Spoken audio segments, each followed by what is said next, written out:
گیا۔ ایک اور بات کہ حضرت آدم علیہ السلام کو زمین پر اسی دن اتارا گیا تھا، بھیجا گیا، ٹھیک۔ تو تین چیزیں یہ ہو گئی۔ اس کے علاوہ قیامت کا دن بھی اسی دن ہوگا۔ اس کے علاوہ پانچویں بات، اس دن میں ایسی ساتھ پائی جاتی ہے، ایسا لمحہ پایا جاتا ہے جس میں کوئی مومن دعا کرے اللہ تعالیٰ اس کی دعا قبول فرمائے۔ اور وہ کوئی بھی لمحہ ہو سکتا ہے، اور نہیں، اس لمحے کے بارے میں صحابہ کرام نے نبی علیہ السلام سے سوالات کیے، جی، یا صحابہ کرام نے آپس میں ایک دوسرے کے ساتھ بات چیت کی، گفتگو کی کہ وہ دن کون سا ہو سکتا ہے۔ تو بعض احادیث میں یہ ملتا ہے، نبی علیہ السلام نے فرمایا کہ جب امام یا خطیب خطبہ دینے کے لیے ممبر پر بیٹھتا ہے، اس وقت سے لے کر نماز کے ختم ہونے تک۔ ایک حدیث میں یہ ملتا ہے۔ دوسری حدیث میں ہمیں یہ ملتا ہے کہ کوئی شخص نماز پڑھنے والا نماز پڑھنے کے لیے آتا ہے، آ کر مسجد میں بیٹھ جاتا ہے، انتظار کرتا رہتا ہے یہاں تک کہ نماز مکمل کر لیتا ہے۔ یہ سارا وقت وہ لمحہ ہے، وہ ساتھ ہے جس میں بندے کی دعا قبول ہوتی ہے۔ ایک اور حدیث ہمیں ملتی ہے کہ حضرت آدم علیہ السلام کی تخلیق کا جو وقت تھا وہ جمعے کے دن عصر کے بعد تھا،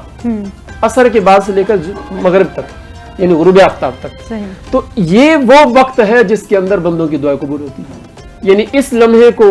اس غنیمت سمجھنا چاہیے، اور اس کے اندر جو آپ کی آرزویں، تمنائیں ہیں، خواہشات ہیں، نیک تمنائیں، اللہ تعالیٰ سے اسے دعا مانگے۔ اور ایک حدیث میں یہ بھی آتا ہے کہ اگر کوئی شخص حرام چیز کی اور ناجائز چیز کی دعا نہ کرے تو جو بھی دعا کرے گا اللہ تعالیٰ اس کی دعا کو قبول فرما لے۔ سبحان اللہ، سبحان اللہ۔ تو اس اعتبار سے یہ جمعے کا دن بڑا ہی عظیم ہے اور اہمیت کا حامل ہے، ہمیں اس کی اہمیت کو اجاگر کرنا چاہیے۔ پھر اسی لیے حکم دیا گیا کہ غسل بھی کریں، جی، یعنی 7 دنوں میں ویسے عام طور پر نارمل حکم نہیں ہے، لیکن غسل جنابت ہو یا کوئی اور معاملہ ہو تو وہاں حکم ہے،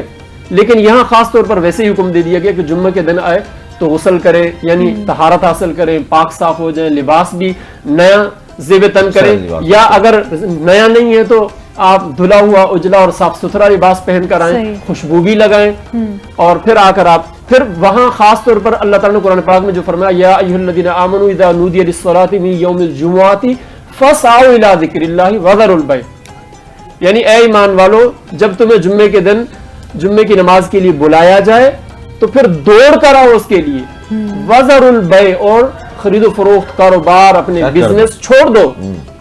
اپنے بزنس چھوڑ دو۔ یہاں تک کہ علماء نے لکھا ہے کہ اگر کوئی شخص جمعے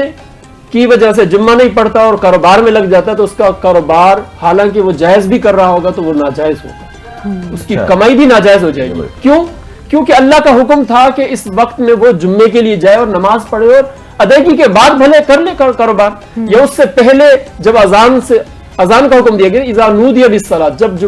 جب تمہیں نماز کے لیے جمعے کے دن بلایا جائے، آواز دی جائے، اعلان کیا جائے تو تب اذان ہونے سے پہلے تک کر سکتے ہیں۔ ٹھیک ہے مفتی صاحب، جمعے کی اہمیت کے حوالے سے تو ہم نے بات کی، لیکن اب میں کیونکہ آپ ہمارے ساتھ موجود ہیں اور آپ سے ہم دین اسلام پہ کسی بھی ٹاپک پہ بات کر سکتے ہیں، میں اس ٹاپک کو تھوڑا وسیع کرنا چاہتی ہوں۔ آپ سے کچھ دیر پہلے ہم بات کر رہے تھے چیریٹی کے حوالے سے اور ڈونیشنز کے حوالے سے، جس طرح کراچی میں بہت ساری ایسی فاؤنڈیشنز ہیں جو کہ غریبوں کی مدد کرتی ہیں، خاص طور پر دسترخوان لگواتی ہیں، اور جس میں لوگ آ کر جو افورڈ نہیں کر سکتے اپنے گھر میں کچھ اچھا کھانا، وہ وہاں پر جا کر افطار کر سکتے ہیں۔ ایسے میں احساس محرومیت کے حوالے سے میں آپ سے جاننا چاہوں گی، احساس محرومیت ہمارے معاشرے میں بہت زیادہ کامن ہے، کوئی بھی آ کر کچھ بھی کسی کو بھی بول دیتا ہے، وہ احساس محرومیت خواہ کسی بھی چیز کا ہو، اس کے حوالے سے آپ کیا کہیں گے؟ دیکھیے، احساس محرومیت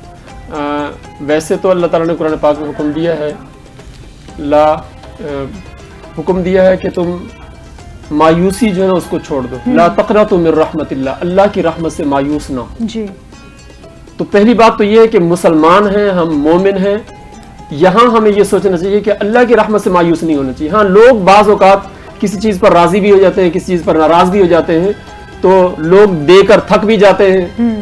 اور پریشان بھی ہو جاتے ہیں۔ تو لوگوں کی طرف سے آنے والی جو پریشانیاں ہیں آپ ان کا بسا اوقات سامنا کریں گے، یہ انسان یا مخلوقات کر رہی ہیں، اور بسا اوقات ان کو راحت بھی ملتی ہے جب بات سامنے کی جاتی ہے، اپنی وجہ بیان کی جاتی ہے تو آگے اس کا سلوشن بھی ہوتا ہے، اس کو ریلیف بھی ملتا ہے، ساری چیزیں ہوتی ہیں۔ لیکن اگر بالفرض یہ ساری صورتیں ہونے کے باوجود بھی آپ کو کہیں کوئی پریشانی آ رہی ہے، محرومیت آ رہی ہے، پھر تو آپ